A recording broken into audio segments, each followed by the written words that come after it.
Good morning, student. So last class we studied about the law of variable proportion. The another name for the law of variable proportion is the law of diminishing marginal product. Today we are going to study about the shape of total product, marginal product and average product curve. So individually we are going to study the different shape of different curve. When it comes to the shape of total product curve, an increase in the amount of one of the input keeping all other input constant results in an increasing in output, which we already studied in the law of variable proportion. The table 3.2 nothing but which we have solved, that is where total product is 0, 10, 24, 40, 50, 56 and 57, which is there in your textbook, shows how the total product changes as the amount of labor increases. So when there is amount of increase in the labor, how total product changes, that we have studied through table. So here we are taking only one variable factor and remaining factors we are keeping them as a constant. So variable factor we are taking labor only, one input, that is we are considering labor itself. The total product curve in the input output plan is a positively sloped curve.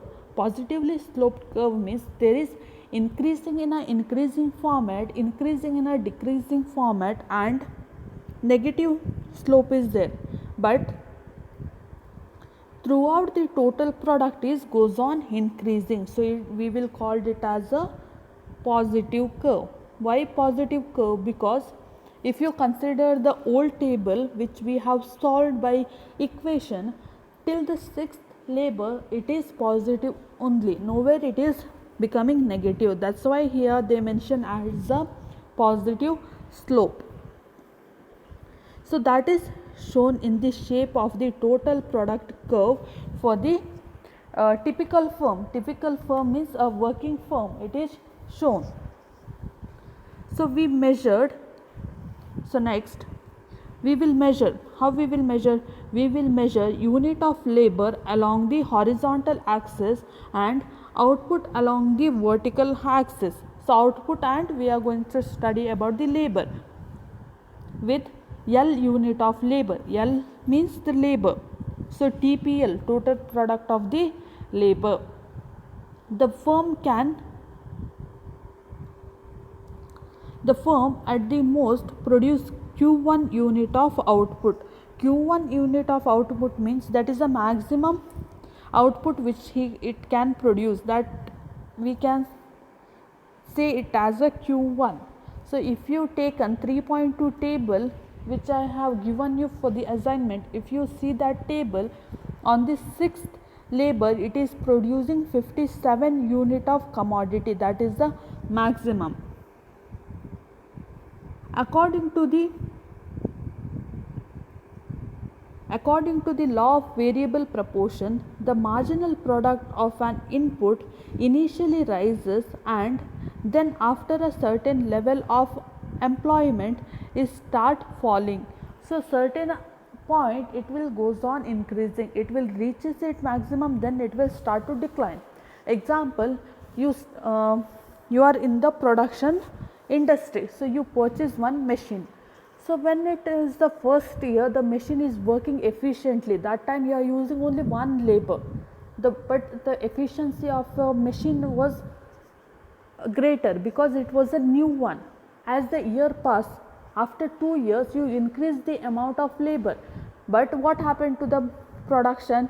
It also started increasing till second year. In third year also the machine had still its efficiency, so you increase the labor, so you increase the third labor. The output, what happened? Again it started to increase. When it come to fourth year, the machine efficiency started to reduce. When the efficiency of machine started to reduce, if you use the labor or if you increase the labor, now you increase more amount of labor, the output of the machine is started to reduce. Now you increase another amount of labor, that is 4 to 5, again it is the total product is reducing because the number of the labors is more, but machine what it is producing, it is going in a declining mode, that's why it is goes on reducing. When it come to the sixth one also same thing happened, again it is declining. So this is about the total product curve.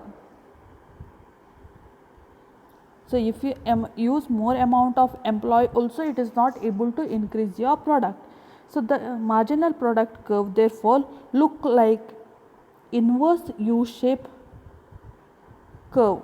So it will look inverse U-shape curve. Inverse means inverse U-shape curve, we can tell it as. So this is the graph which we will represent in the total product, where you can see Q1 is the maximum amount of output you can produce by using L amount of labor. So Q1 is the maximum amount of output that you can produce by using L amount of labor. So I hope you are clear with this concept. So they will ask this question for short answer, that time you should know the total product individual curve. So if they ask for 6 marks, the law of variable proportion, you have to write full concept. If they ask individually, write the shape of total product, marginal product and average product, that time you have to use this answer. So here today I am explaining only about the total product. From next my class I will explain you the shape of marginal product and average product. So the marginal product, here the last line it is explaining that it is having inverse U shape. So you will come to know in the next class. So all the best students, study well. So I have sent you the assignment table, I have sent you, draw the graph for that table. Thank you students.